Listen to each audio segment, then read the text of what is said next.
Welcome to SVG-TV News for Friday, January 24th, 2025. I am Rochelle Batiste with the details.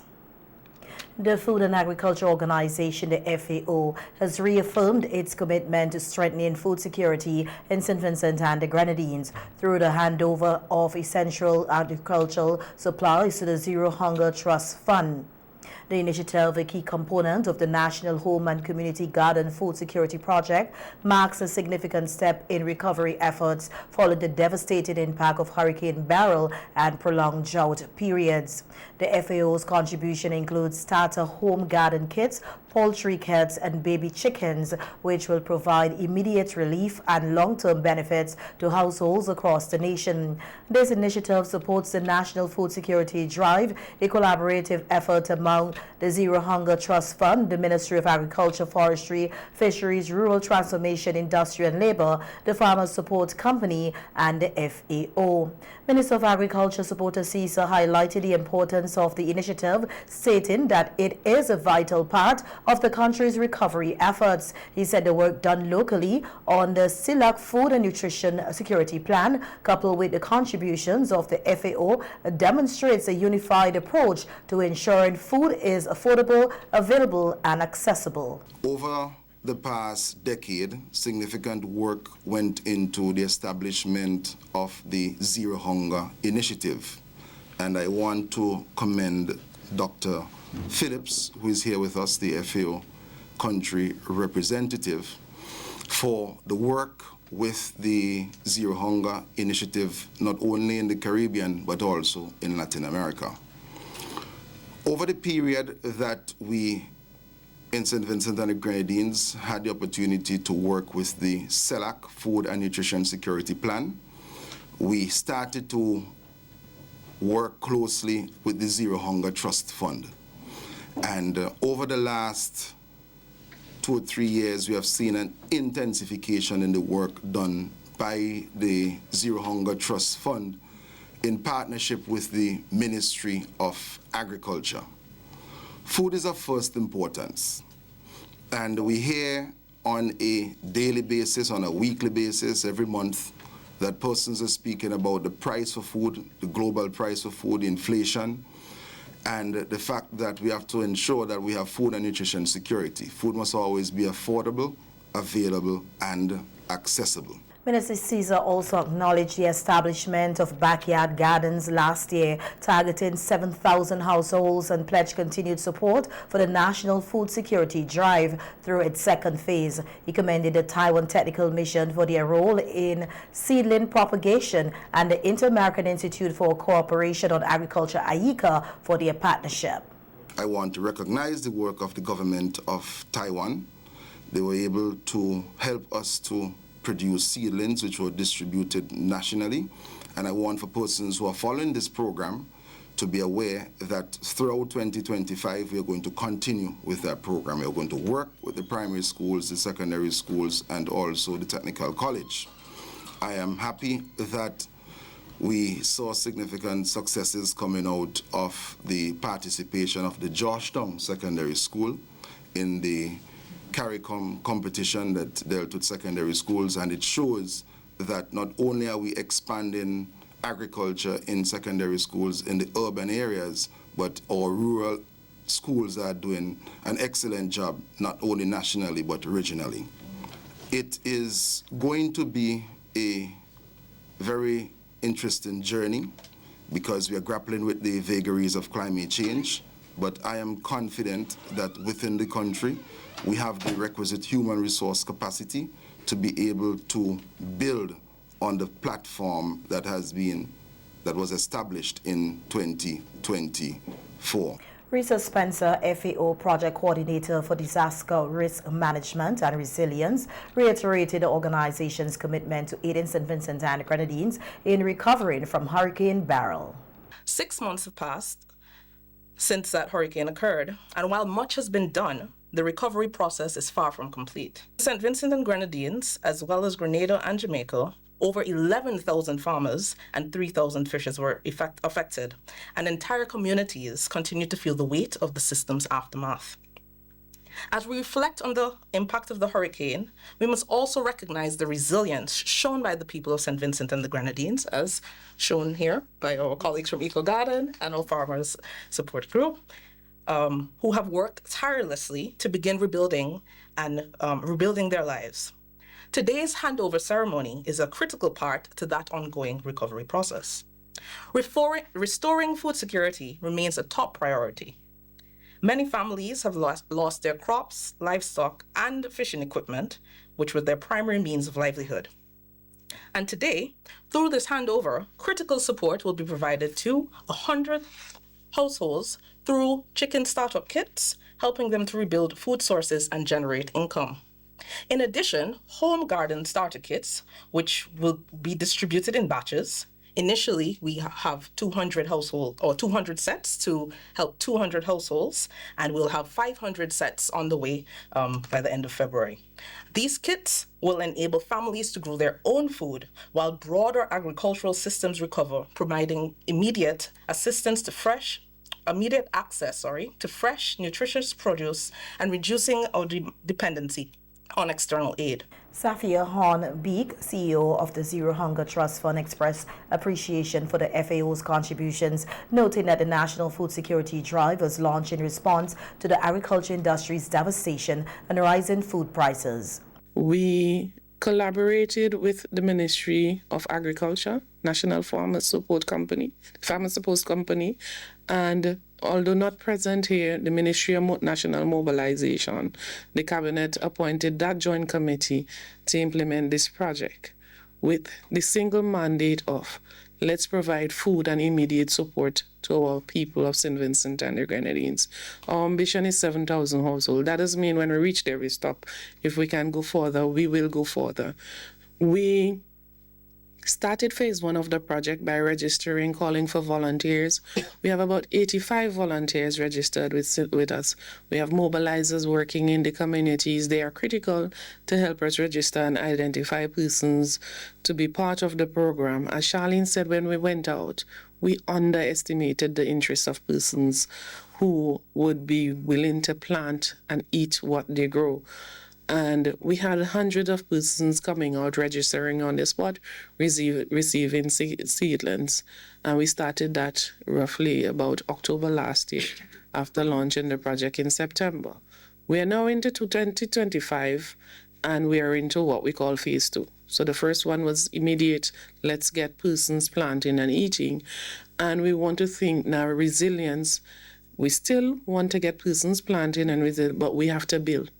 We have to build, as the FAO representatives say, we have to build back better and stronger to ensure that we are able to sustain ourselves going forward. And how we do this? We build systems at the local level. At our schools and institutions, so that it can sustain. Even if we are impacted by disaster, we have the know-how to quickly bounce back and build back for ourselves. Doesn't mean you don't get support, is that you're able to respond fairly quickly. Charlene Garrick, General Manager of the Farmers Support Company, celebrated the FAO's contributions, which have sparked enthusiasm among beneficiaries and encouraged the exchange of agricultural best practices. Representative of the Eco Home Garden, Samisha James, urged participants to explore agribusiness opportunities, emphasizing sustainable livelihoods. The handing over ceremony was attended by key stakeholders, including Acting Permanent Secretary within the Ministry of Agriculture, Trevor Fells, representatives from Eco Home Gardens, and students and teachers from local secondary schools. As of Saturday, February 1st, 2025, a user fee will be implemented for Lasso Frere Windward Trail. The announcement was made in a public service announcement, the PSA, from the National Parks, Rivers and Beaches Authority. According to the PSA, nationals and Caribbean visitors will be required to pay a fee of $5 EC, while international visitors will pay a fee of US $5. Payments can be made at the National Parks Authority office located inside the JC's building at Stony Grounds or at the Black Point Heritage and Recreation Park site. The PSA further reads, the NPRBA sincerely appreciates your continued support of Lasso Freya Windward Trail and looks forward to your cooperation in ensuring the sustainable management of this treasured natural resource. In other local news now, we head at St. Vincent and the Grenadines continues to experience a construction boom in the aftermath of Hurricane Beryl. This was stated by Prime Minister Dr. Ralph Gonsalves during an interview on NBC Radio on Wednesday. The Prime Minister mentioned ongoing work in the Grenadines and noted the shortage of labor as a factor that is slowing down recovery efforts. However, he emphasized that much needed work continues to move forward. We committed to house and care for persons displaced by Hurricane Beryl. And we have done so to over 1,500 persons. We have 600 persons right at the moment, which we pay for in apartments and guest houses. We have under 200 still in shelters, 100 and something. And we have about 500 persons who have private accommodation, but they're getting assistance. And we are pledged to help homeowners impacted by Beryl. And we have done nearly 2,500 of levels 1 and 2 and some levels 3 and 4, and we're ramping up. We promise to ease inter-island connectivity challenges by providing free ferry services. And we have done so. Over 24,000 passengers benefited by the free ferry service and other boat services, costing us $3.7 million since Beryl to the end of the year, last year. The Prime Minister outlined a number of programs and projects promised in 2024 that have been successfully delivered. This comes despite criticism leveled against some of the projects. We promised to remove hundreds of thousands of pounds of debris, particularly on those islands most affected by Beryl in the southern Grenadines. And we have done that. Bragsa did heroic work, and Vinlec work is on schedule. We say we will rescue the Salt Whistle Bay at Nairo from Beryl field wave action, and we did so in record time. And we assured hurricane-impacted households, farmers, fishers, and tourism workers that we'd provide them with income support until some normalcy was restored. To date, nearly 15,000 persons have received income support, double of the level of our volcanic-related income support just 3 years ago. And we, measured by our promises, by the capital expenditure, by the sheer number of projects underway, 2024 was an extraordinary year of activist government, accelerating our developmental transformation and taking care of people meanwhile. Cervical cancer is the second most common cancer in St. Vincent and the Grenadines and the fourth most common cancer globally, according to oncologist Dr. Damaris Batiste-Sylvester. During an interview on NBC Radio's face-to-face program today, Dr. Batiste-Sylvester stated that research shows cervical cancer is most commonly seen in females from low-resource or middle-income households who lack full access to regular screening. Global statistics, we recognize that the majority of cervical cancer occurs in areas where there's pretty much, low resources or middle income resources, and therefore we recognize that a lot of our individuals are not necessarily screening. She also highlighted that repeated infection with the human papilloma virus, or HPV, is a significant cause of cervical cancer development. HPV is known as human papilloma virus, and this is a very common sexually transmitted infection which affects the skin, it affects genital areas, and it affects the throat. It affects the cervix, and it affects the vagina as well, and also the penis in men. Almost all sexually active individuals will at some point in their lives become infected, and usually you are without symptoms.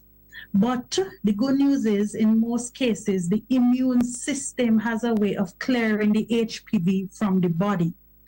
Persistent infection, however, with the high-risk strains of the HPV, this can cause abnormal cells to develop, which can go on to become cancer. The oncologist emphasized that cervical cancer is preventable through regular screening and early detection.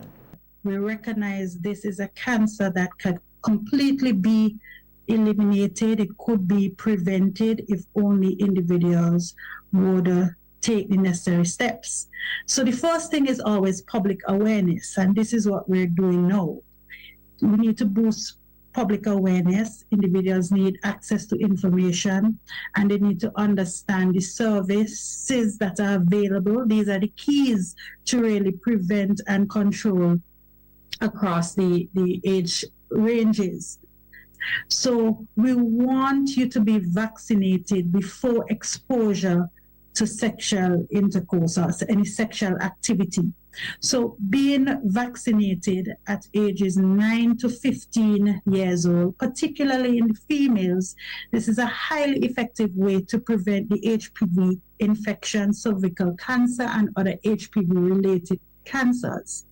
We want individuals to screen as well from the age of 21 years old when it comes to the pap smear. In his contribution to the 2025 budget, Minister of Health, Wellness and the Environment, Sinclair Prince, noted that they have identified 4 cancers for immediate action: colorectal cancer, breast cancer, cervical cancer, and prostate cancer.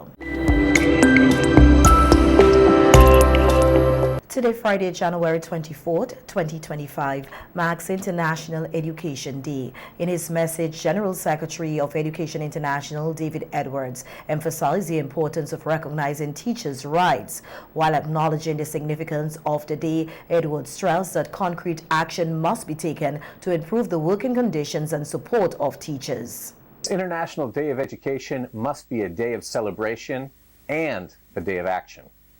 Education is a human right, a public good, and a public responsibility.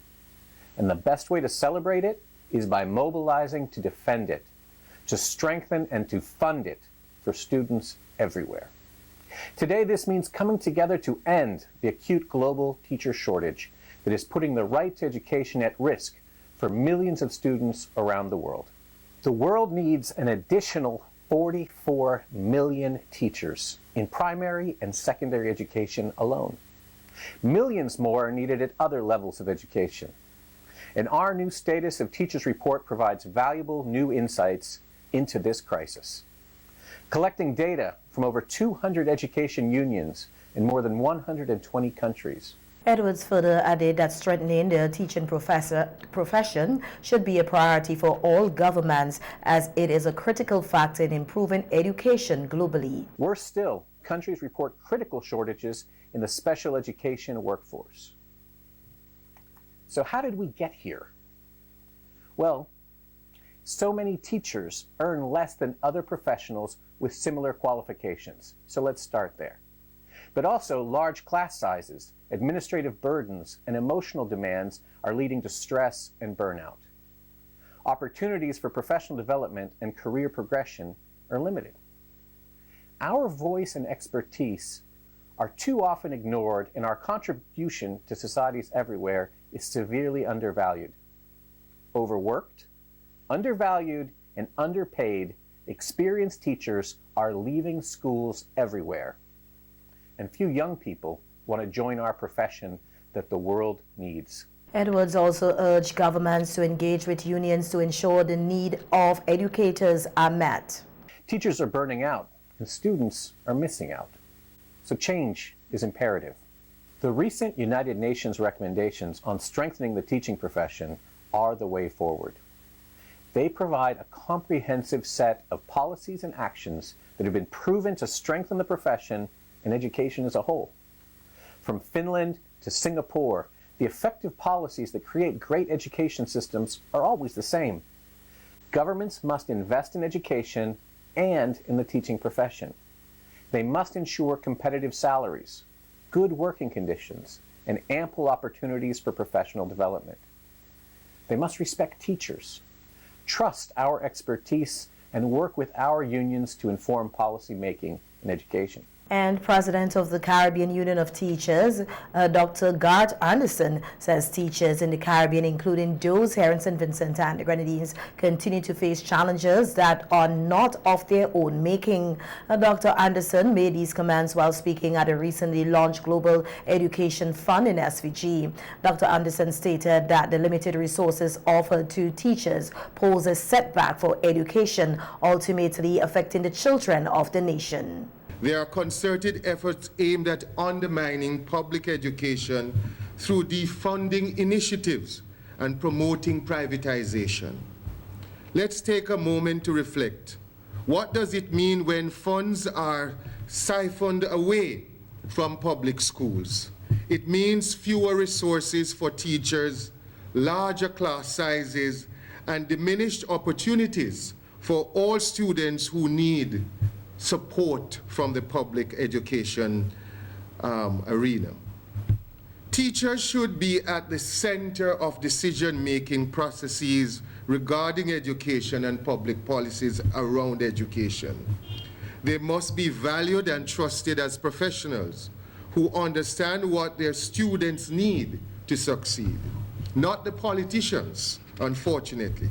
We must advocate for policies that guarantee labor rights and ensure good working conditions for all our educators and those who support our education systems. The CUT president emphasized that teachers are within their rights when they stand up to authorities and should not be victimized for doing so. No victimization must be tolerated when teachers stand up to defend their rights and quality education for all. As unionists and educators, we must continue to be the gatekeeper of high-quality public education and, by extension, the promotion of the teaching profession. Public schools serve as a cornerstone for community life. They bring families together through events like concerts and sports games, while providing support during crises such as natural disasters or community tragedies. I encourage each of you to think about how your local school impacts your community positively. These connections highlight why it is imperative that we protect our public schools from those who wish to dismantle them. Dr. Anderson also expressed the view that funding should not be a barrier for governments and that teachers must be able to exercise their democratic rights at the polls if they are dissatisfied with the current administration. We must unite in advocating for increased funding for public education at all levels. We must not take the argument that government don't have the money. We know, especially around the time of an election, government can find money for whatever they want to find money for. So we must press them with that kind of evangelical zeal to ensure that we get the funds we need to promote quality public education. We need to challenge policies that undermine our schools while supporting initiatives that uplift them. I urge each one of you here today, write letters, call the talk shows, participate in school board activities and communities activities. Make your voices heard at the ballot box and spread awareness about the importance of funding public education. We have to stand up as educators because this is our profession and no one is more committed to our children and public education than all of us. The 2025 Grade 6 Writing Competition has concluded and the winners are being celebrated for their exceptional talent and creativity. This annual event provides a platform for young writers to showcase their skills in storytelling, essay writing, and creative expressions.